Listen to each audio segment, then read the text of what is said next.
It's called Just Do It. Show mercy.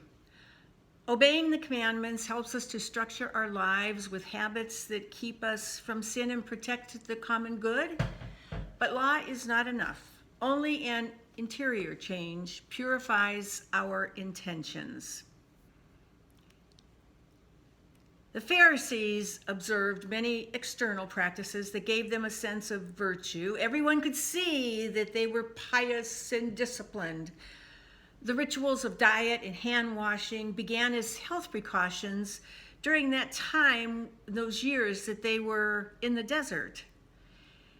Exclusion from the camp or quick penalties for violating rules were necessary then to protect the community from disease and moral breakdown. Once the people were settled again, these practical rules became ritual observances. But ritual unity soon became an excuse to avoid the unwashed poor, the uneducated, the smelly beggars who might contaminate the righteous people. Jesus challenged this perspective. Good and evil are first matters of intent. The proud hypocrite is more of a threat to the community than the poor person who is doing his or her best despite the obstacles that they have. Shakespeare's Hamlet has the line, "There is nothing either good or bad, but thinking makes it so."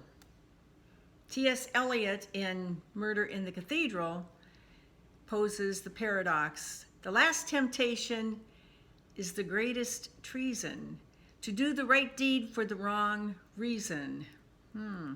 There is no moral certainty that relieves us of discernment. For Jesus, as Paul later noted, God's grace replaced law, not by excusing us from rules, but by elevating us to the spirit of the rule, by writing it on our hearts so we could obey freely from within, not out of fear or punishment. Strict rules may be appropriate for children to protect them, but free obedience is a more mature stage of development. And Jesus criticized the Pharisees for using their status as teachers to judge others. He criticized them for trying to control people by inducing scrupulosity and controlling people and trying to get them to be full of fear, to get them to conform, rather than helping them to maturity and freedom, doing things for the right reason. We want to create a church of mercy, a more pastoral church, a field hospital for the wounded, rather than a church that is judged over others and who withholds participation until one fits our way of thinking, our rule, our own personal thinking. This different model of church, this church that welcomes all like we are, it really threatens those who only know how to enforce the letter of the law. They lose their power to be able to be the people who judge whether something is good or bad. Facing life's ambiguity, dealing with each case individually requires more time, more pastoral skills. Imposing rules does not require discernment. Mercy is the great challenge. The minister of mercy must accompany sinners as they make progress. Critics fear this kind of moral movement and relativism.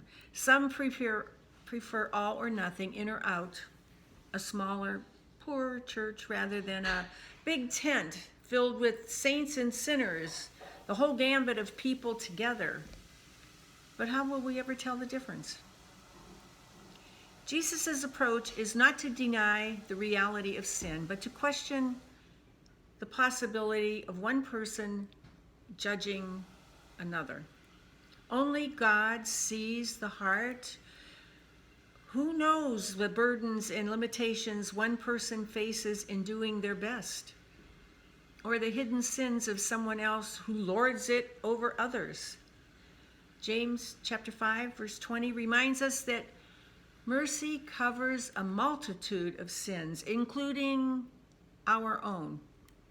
If we suspend judgment and extend mercy to others, we receive it ourselves.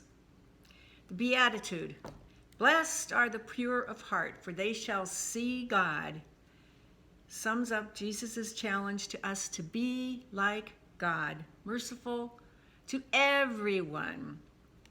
For when we show mercy, we see God at work in one another where God dwells.